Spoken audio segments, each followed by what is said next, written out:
오늘 우리에게 주시는 하나님의 말씀은 신약 성경 로마서 4장 18절부터 25절까지입니다. 이 말씀을 봉독할 때 살아계신 하나님의 음성을 다 함께 들으실 수 있기 바랍니다. 아브라함이 바랄 수 없는 중에 바라고 믿었으니 이는 내 후손이 이같으리라 하신 말씀대로 많은 민족의 조상이 되게 하려 하심이라. 그가 100세가 되어 자기 몸이 죽은 것 같고 사라의 태가 죽은 것 같음을 알고도 믿음이 약하여지지 아니하고 믿음이 없어 하나님의 약속을 의심하지 않고 믿음으로 견고하여져서 하나님께 영광을 돌리며 약속하신 그것을 또한 능히 이루실 줄을 확신하였으니 그러므로 그것이 그에게 의로 여겨졌느니라. 그에게 의로 여겨졌다 기록된 것은 아브라함만 위한 것이 아니요 의로 여기심을 받을 우리도 위함이니 곧 예수 우리 주를 죽은 자 가운데서 살리신 이를 믿는 자니라. 예수는 우리가 범죄한 것 때문에 내줌이 되고 우리를 의롭다 하시기 위하여 살아나셨느니라. 아멘. 지난주는 어버이 주일로 어린이 주일로 지켰습니다. 그리고 목요일에는 어버이날이었습니다. 어버이날은 부모님의 사랑과 은혜에 감사하는 날입니다. 어버이날은 어른을 공경하는 우리의 아름다운 전통과 미덕을 다시금 되새기는 날입니다. 동방 예의지국 아니겠습니까? 오늘 이 자리에 계신 모든 분들도 그러한 마음으로 가슴에 품고 어버이날을 맞이하셨으리라고 믿습니다. 시간이 조금 지나서 오늘은 어버이 주일입니다. 어버이 주일은 어버이날의 연장선 같습니다. 강조점이 조금 다르기는 합니다.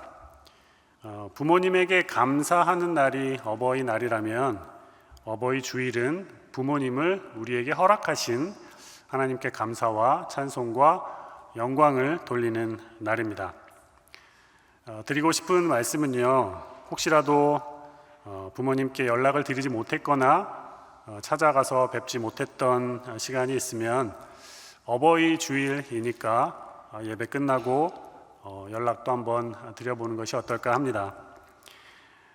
여전히 어버이날 관련해서 부모님께 연락드릴 수 있는 시간적인 여지는 있는 것 같습니다. 자녀된 이로서 우리는 부모님께 자주 연락을 드리지 못하고 찾아뵙지 못합니다. 부모님들께서 자녀들에게 해주신 것이 정말 많은데 우리가 아무리 잘한다 해도 많이 부족한 것이 사실입니다. 그래도 있는 모습 그대로 감사한 것은 감사하다고 전화드리면서 마음을 표현한다면 마음과 마음이 닿는 곳에서 진심이 통하는 것 같습니다. 부모님 살아 계실 때에 조금이라도 더 효도할 수 있는 자녀분들 되시기를 바랍니다. 어버이 주일이어서 부모님 생각하는 마음이 찐해져서 드리는 말씀입니다. 혹시 우리 부모님들 가운데 아직 하나님 믿지 않는 분이 계셔서 부모님의 영혼 구원을 위하여 열심히 기도하는 자녀분들 계실 겁니다. 부모님들께서 하나님 말씀 가운데 거하는 축복을 누리시도록 기도 많이 하는 건데요. 우리 부모님들께서 몸과 마음이 강건하신 것도 중요하지만 영적으로 하나님께 인도함 받는 것이 가장 중요한 것 같습니다. 그 기도가 속히 이루어질 수 있기를 바랍니다. 사람들을 보시면 마음속에 생각하고 있는 것이 다 충족이 되어야 하나님을 믿는 경우가 있습니다. 하나님을 믿는다라는 것은 어떤 과정을 통과해야 되는데요. 하나님을 믿게 되는 믿음의 과정 중에서 어떤 믿음을 지니는 것이 가장 좋은 것일까 한번 생각을 해보았습니다. 성경에 나온 믿음의 사람들을 찾아봤습니다.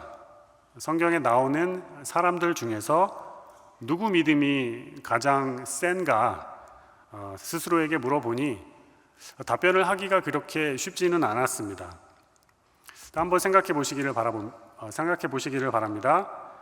성경에 나오는 사람들 중에서 누구 믿음이 가장 좋을까, 누구 믿음이 가장 셀까 하는 겁니다. 히브리서 11장을 보면 믿음의 사람들 리스트가 나옵니다. 그 중에서 찾아보는 것이 어떨까 싶어서 한번 읽어봤습니다. 아벨로부터 시작해서 모세, 에녹, 아브라함, 여러 사람이 나오더라고요. 히브리서 11장 쭉 읽다가 32절, 33절을 보니 다음과 같은 구절이 있었습니다. 제가 읽어드리겠습니다. 내가 무슨 말을 더하리요? 기드온, 바락, 삼손, 입다, 다윗 및 사무엘과 선지자들의 일을 말하려면 내게 시간이 부족하리로다. 그들은 믿음으로 나라들을 이기기도 하며 의를 행하기도 하며 약속을 받기도 하며 사자들의 입을 막기도 하며. 이 구절에서 멈춰졌습니다. 그리고 기드온을 생각해 보기 시작했습니다. 기드온과 300용사는 굉장히 유명한 믿음의 이야기입니다. 그런데 기드온은 하나님의 말씀을 자기 나름대로 확인하는 과정을 거쳐서 믿음다운 믿음에 이르게 됩니다. 큰 용사여 여호와께서 너와 함께 하시도다 하는 말씀을 들었는데, 만일 제가 주님께 은혜를 입었으면 나와 말씀하시는 이가 주님 되시는 표징을 보여주세요, 이런 요청을 했습니다. 기드온이 요청한 것을 보면 다른 것은 몰라도 양털만 젖게 해달라 그러고, 또 그리고 나서는 그것만 마르게 해달라 그러고, 하나님께 자꾸 확인을 하고요, 요청을 하고 또 자꾸 물어봅니다. 나중에 기드온이 300용사와 함께 전쟁에서 큰 승리를 보이지만 거기까지 나아가기 전에 기드온은 자꾸만 요청하고 또 보여달라 그러고 확인하고 그런단 말이죠. 좀 너무한 거 아닌가라는 생각이 듭니다. 기드온이 신뢰한 것은 하나님이었는지 아니면 하나님이 보여주신 표징이었는지 되묻지 않을 수 없었습니다. 그런데 성경은 증언합니다. 기드온과 같은 사람들이 나라들을 이기기도 하고 의를 행하기도 하고 사자들의 입을 막기도 한다고 이렇게 얘기를 합니다. 이것이 사사기에 나와 있는 기록이고 요약해서 히브리서가 보여주는 말씀입니다. 전체적으로는요, 그는 믿음의 사람이었다 이렇게 얘기를 합니다. 자녀들을 군대에 보내신 그런 경험이 있는 분들은 아실 겁니다. 군대에 보낸 자녀들 방문하는 부대 방문의 날, 부대 개방의 날, 이런 행사가 있습니다. 거기를 가보면 우리 자녀들이 어떻게 살아가는지를 한눈에 알 수 있게 되는데요, 불과 얼마 되지 않은 옛날에는 마룻바닥에서 생활을 했고, 또 거기를 닦고 매트리스를 깔고 침낭을 펴서 잤던 시절이 있었습니다. 옆 사람과 얼마나 가깝게 붙어 자는지 모릅니다.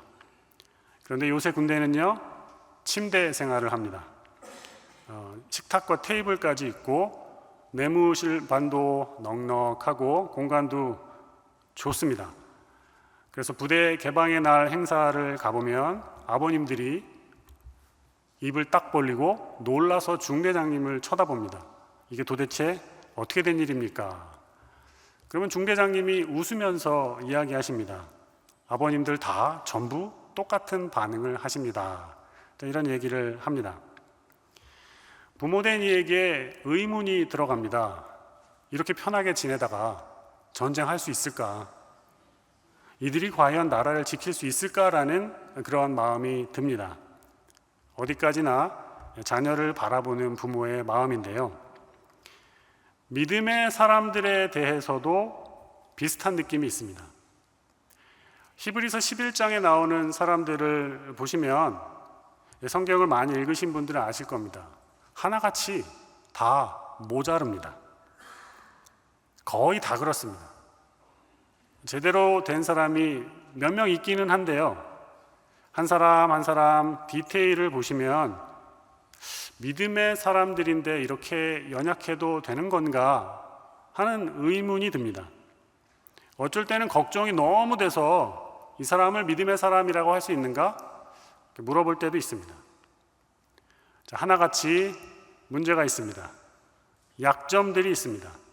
그런데 믿음으로 자신들의 인생을 살려고 할 때 이때 한 포인트가 다릅니다. 홍해가 갈라지는 역사는 여기에서 시작이 됩니다. 하자가 있고 문제가 있어도 하나님을 향한 믿음이 있으면 문제가 해결되고 나라들을 구하고 사자들의 입을 막는 역사가 일어난다는 거죠. 믿음의 눈으로 이 모든 사람을 살펴보면 믿음의 일들이 진짜로 일어난다라는 것을 보게 됩니다. 하나님이 일하시기 때문이죠. 사람이 아니라 하나님이 일하시는 겁니다. 믿음을 지니고 살아가는 사람들에게 하나님 일하십니다. 약점이 있고 부족함이 있고 연약함이 있고 나약함이 있어도 그것을 다 초월해서 하나님께서 일하십니다. 믿음을 가지고 살아가는 사람들, 그들에게서 하나님을 발견한다는 말씀입니다. 그래서 믿음의 모습이 이렇기 때문에 이런 믿음을 지니고 살아갈 수 있도록 부모님을 위해서 기도하는 것이기도 합니다.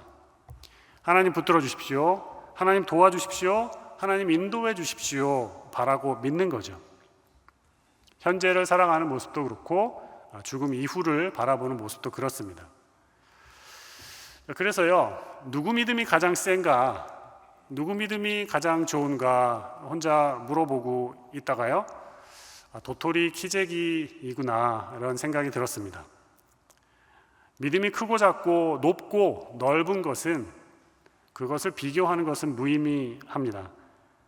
왜냐하면 사람에게 역사하는 믿음의 역사는 우리 게 아니라 하나님 것이기 때문이죠. 우리가 어떻게 하나님의 일하심을 감히 평가할 수 있다는 말인가요? 다시 말씀드립니다. 우리 믿음 아닙니다. 하나님 믿음입니다. 에베소서 2장 8절 그리고 9절 말씀 읽어드리겠습니다. 너희는 그 은혜에 의하여 믿음으로 말미암아 구원을 받았나니 이것은 너희에게서 난 것이 아니요 하나님의 선물이라. 행위에서 난 것이 아니니 이는 누구든지 자랑하지 못하게 함이라. 에베소서에서는 믿음을 얘기할 때 이게 사람에게서 난 것이 아니다 단언합니다. 하나님의 은혜에 의해서 난 것이다. 우리에게서 난 것이 아니고 하나님에게서 난 것이다. 하나님의 선물이다. 이렇게 얘기합니다. 하나님께서 역사하신 결과물이 믿음이고요. 믿음에는 우리의 반응만 있지 않나. 이런 묵상을 한번 해봅니다. 이런 관점으로 오늘 본문을 보실 수 있기를 바랍니다. 오늘 본문 18절과 19절인데요. 화면을 보시고 함께 한번 읽어보겠습니다. 시작. 아브라함이 바랄 수 없는 중에 바라고 믿었으니 이는 내 후손이 이가 되리라 하신 말씀대로 많은 민족의 조상이 되게 하려 하심이라. 그가 100세나 되어 자기 몸이 죽은 것 같고 사라의 태가 죽은 것 같음을 알고도 믿음이 약하여지지 아니하고. 아브라함이요 바랄 수 없는 중에 바라고 믿었다라고 합니다. 아브라함은 사라의 태가 죽은 것을 알았습니다. 그리고 자기가 100세가 되어서 자기 몸이 죽은 것도 알았습니다. 나이가 이 정도 들면요 아실 겁니다. 본인이 알아요. 그런데 하나님을 믿었습니다. 다 죽은 것을 알고도 믿음이 약하여지지 않았습니다. 환경을 초월한 어떤 믿음이 있었던 것 같습니다. 남성으로서 자녀를 낳을 수 없는 모습을 인지하고 있고 아내도 닫혀 있고 이 정도면 마음속으로 인정을 해야 됩니다. 끝이구나. 불가능하구나. 그런데 아브라함은요 자녀를 주신다는 하나님의 약속을 믿었습니다. 그대로 받아들입니다. 더하고 빼지 않습니다. 이러한 신앙은 그로 하여금 하나님과 관계 맺는 어떤 색을 정했을 것 같습니다. 기준점이 형성이 되는 거죠. 그러니까 아브라함의 이 믿음은 하나님과의 관계를 굉장히 좋게 했을 것 같습니다. 신뢰도 이런 신뢰가 없기 때문이죠. 자, 아브라함을 통해서 우리가 볼 수 있는 것은요, 하나님의 약속을 현실이라는 어떤 장치로 여과시킨다든지 그렇지 않았다라는 겁니다. 적어도 아브라함은 그랬습니다. 하나님 말씀하셨으면 그대로 믿습니다. 단순하게 받아들입니다. 해석하지 않습니다. 있는 그대로 수용하는 것이 아브라함의 믿음이었고요. 물론 아브라함도 여기까지 이르는 데는 굉장히 시간이 걸렸습니다. 미련해 보이고 어리석어 보이는 선택을 해야 되는데 흔들림 없이 그 일을 합니다. 오늘날을 살아가는 우리의 시각으로 말씀을 드리면 아브라함은 사라와 함께 믿음의 행동을 했다는 겁니다. 0.001%도 되지 않는데 그 확률을 가지고 아브라함은 무슨 생각을 했을까요? 하나님이라면 무엇이든지 하실 수 있다. 그런데 일단 그런 건 잘 모르겠고 아무튼 간에 내가 할 수 있는 거 한번 해보자. 이 정도 아니었을까? 이 반응이 그렇지 않았을까? 묵상을 한번 해봅니다. 그런데 로마서의 표현은 어마어마합니다. 믿음으로 견고해져서 하나님께 영광을 돌렸다, 이렇게 말하고요. 믿음이 없어서 하나님의 약속을 의심하지 않고 믿음으로 견고하여져서 하나님께 영광을 돌리며 약속하신 그것을 또한 능히 이루실 줄을 확신하였다, 이렇게 표현을 하는데요, 제 느낌으로는 매우 과한 것 같습니다. 아브라함은 반응하였을 뿐 아닌가, 이런 생각이 듭니다. 하나님의 말씀에 대하여 반응한 겁니다. 이 반응을 하나님이 보시면서 의롭다고 칭하셨습니다. 아브라함이 보인 반응에 하나님 굉장히 흡족하셨습니다. 25년이 아깝지 않은 반응이구나. 너의 이 반응을 내가 기뻐한다. 하나님 그러셨을 것 같은 거예요. 그리고 하나님께서 의롭다가 하시면 의로운 겁니다. 하나님께서 믿음이라고 하시면 믿음인 겁니다. 아브라함은 그 복을 받은 겁니다. 믿음으로 움직인 그의 반응을 하나님 주목하시면서 기쁘게 여기시고 하나님께서 믿음이라고 하셨습니다. 이것을 이해하기 위해서 예수님 생애 속으로 한번 들어가 보겠습니다. 예수님께서 공생애 하시던 시절에 사람들의 병을 고쳐주셨을 때에 그들의 믿음을 요구하셨습니다. 그냥 역사를 일으키지 않으셨고요. 예를 들어서 이런 말씀을 하십니다. 네 믿음이 너를 구원하였다. 따라 평안히 가라. 이렇게 말씀하시는 장면이 이제 여러 나옵니다. 그러니까 사람들의 믿음을 보셨다는 거예요. 그러면 약간의 착각이 일어납니다. 우리 믿음이 중요하구나. 우리 믿음이 역사하는구나. 우리가 믿어야 하는구나 생각이 들어요. 그런데 복음서를 쭉 보시면 당사자의 믿음이 별로인 경우가 많습니다. 완전하지 않아요. 모자라도 한참 모자랄 때가 상당히 많습니다. 그래서 온전하지 않은 사람들의 믿음을 하나님께서 온전하게 만들어주시고 완전하게 만들어 가시는 그런 장면들이 눈에 띕니다. 예수님이 베드로가 있는 갈릴리 바닷가로 가시는 장면을 보십시오. 갈릴리 바닷가에서 물고기 잡았던 어부 중에 한 사람이 베드로입니다.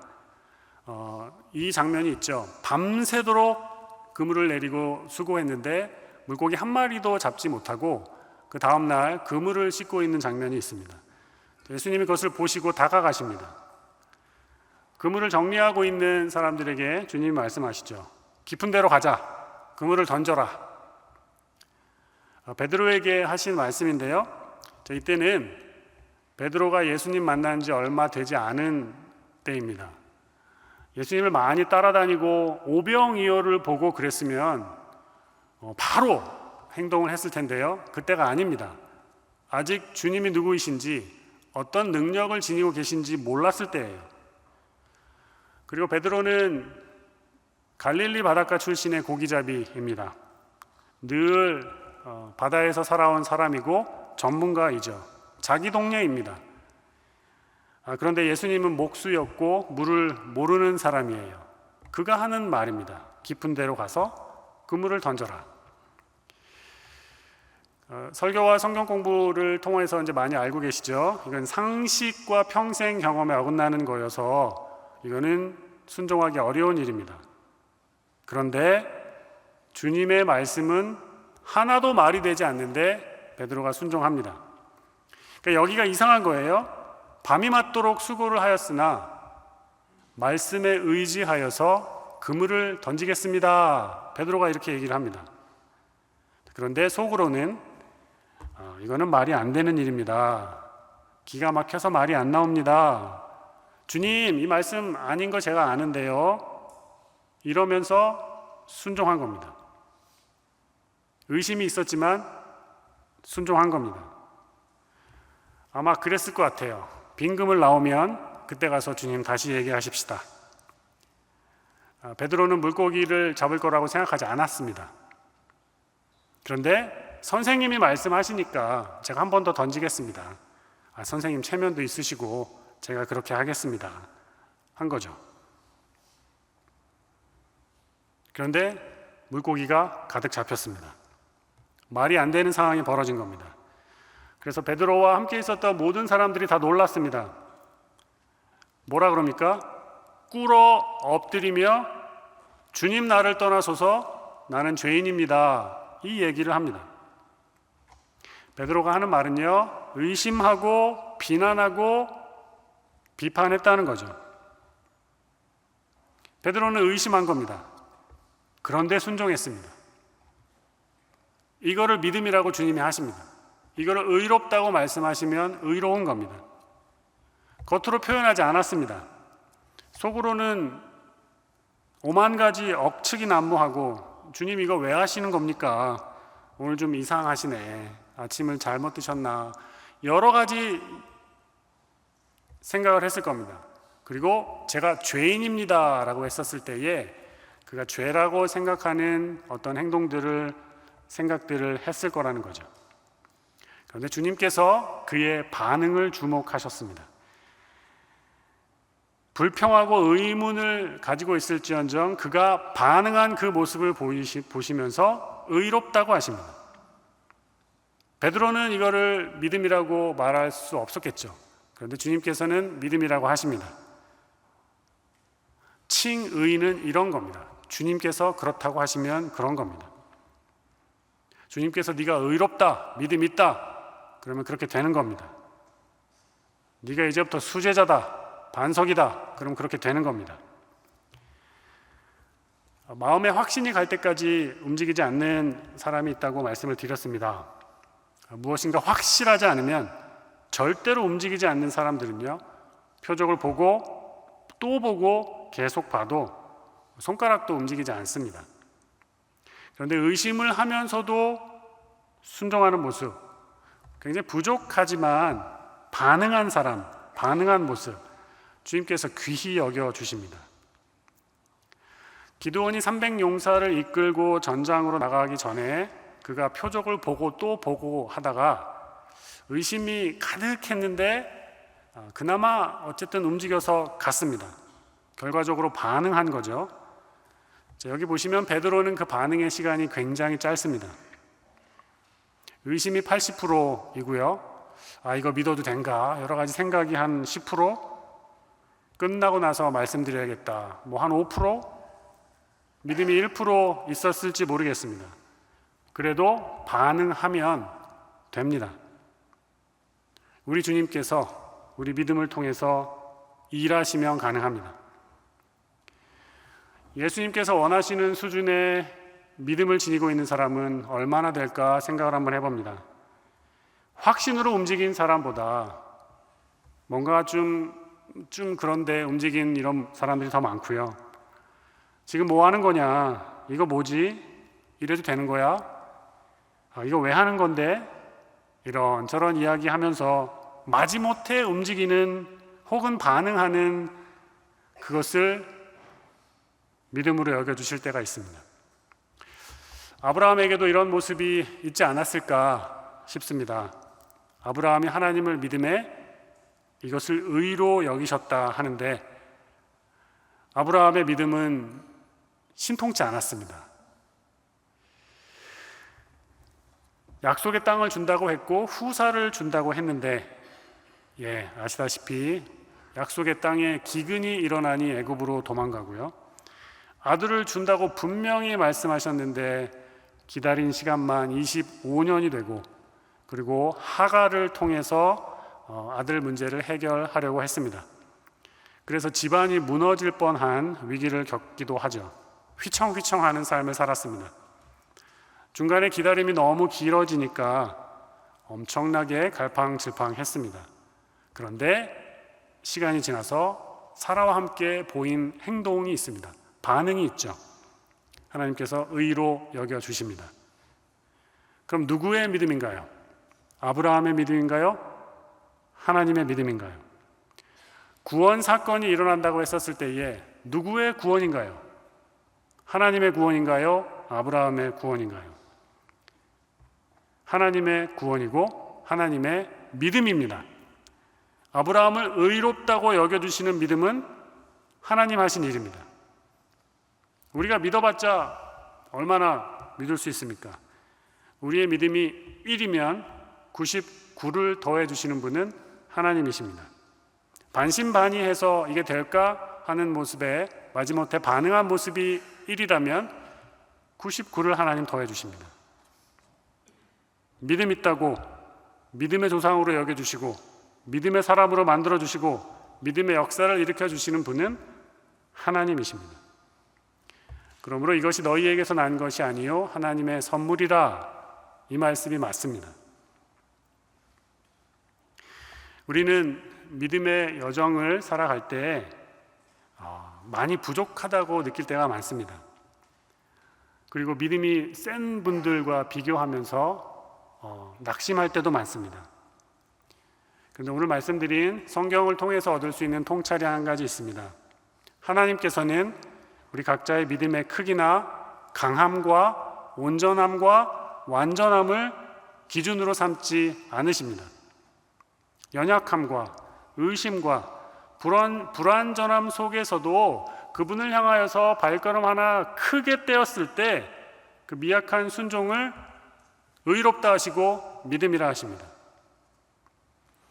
기드온이 표적을 구하며 망설였을 때, 베드로가 의심과 불평 속에서 금을 던졌을 때, 아브라함이 오랜 기다림과 시행착오 속에서 결국 말씀에 반응했던 그때 완전하지 않은 믿음을 완전하다 하시고 그것을 의롭다 하시고 믿음이다 하십니다. 정말 많이 의심하고 연약하고 완전하지 않기에 부족하다고 느끼며 우리가 많이 살아갑니다. 그런데 우리의 작은 믿음일지언정 불평불만을 하면서 움직일지언정 그것을 통하여서 하나님께서 역사를 이루어 가십니다. 그러면 우리 각자의 자리에서 환경과 조건을 막 뛰어넘지는 못한다 하더라도 작은 순종이라도 해보자 다짐하실 수 있기를 바랍니다. 그런 용기를 내보시는 겁니다. 하나님 말씀 가감하지 말고 더하고 빼지 말고 있는 그대로 단순하게 한번 순종해 보자. 그때 하나님께서 우리 인생에 어떤 일을 행하실까 기대해 보는 겁니다. 믿음의 크고 작고 연약함을 따지지 않으시고 우리를 의롭다고 칭해 주시는 하나님을 믿으며 말이죠. 믿음의 사람 아브라함을 만들어 가신 것은 하나님이십니다. 의롭다함을 얻은 믿음 하나님 하신 일입니다. 그러면 우리 인생 속에서도 하나님 어떤 일을 행하실지 기대하며 사실 수 있는 그런 발걸음 지니셨으면 정말 좋겠습니다. 네, 기도하겠습니다. 하나님 감사합니다. 우리에게 작은 믿음 허락하여 주셔서 의롭다고 칭하여 주시는 주님의 손길에 감사드립니다. 하나님, 우리가 더욱 주님을 바라보기 원합니다. 더욱 주님을 의지하기 원합니다. 주님께서 행하시는 놀라운 일에 반응하며 살아가는 믿음의 백성들 되게 하여 주시옵소서. 모든 것 감사하며 예수님의 이름으로 기도드립니다. 아멘.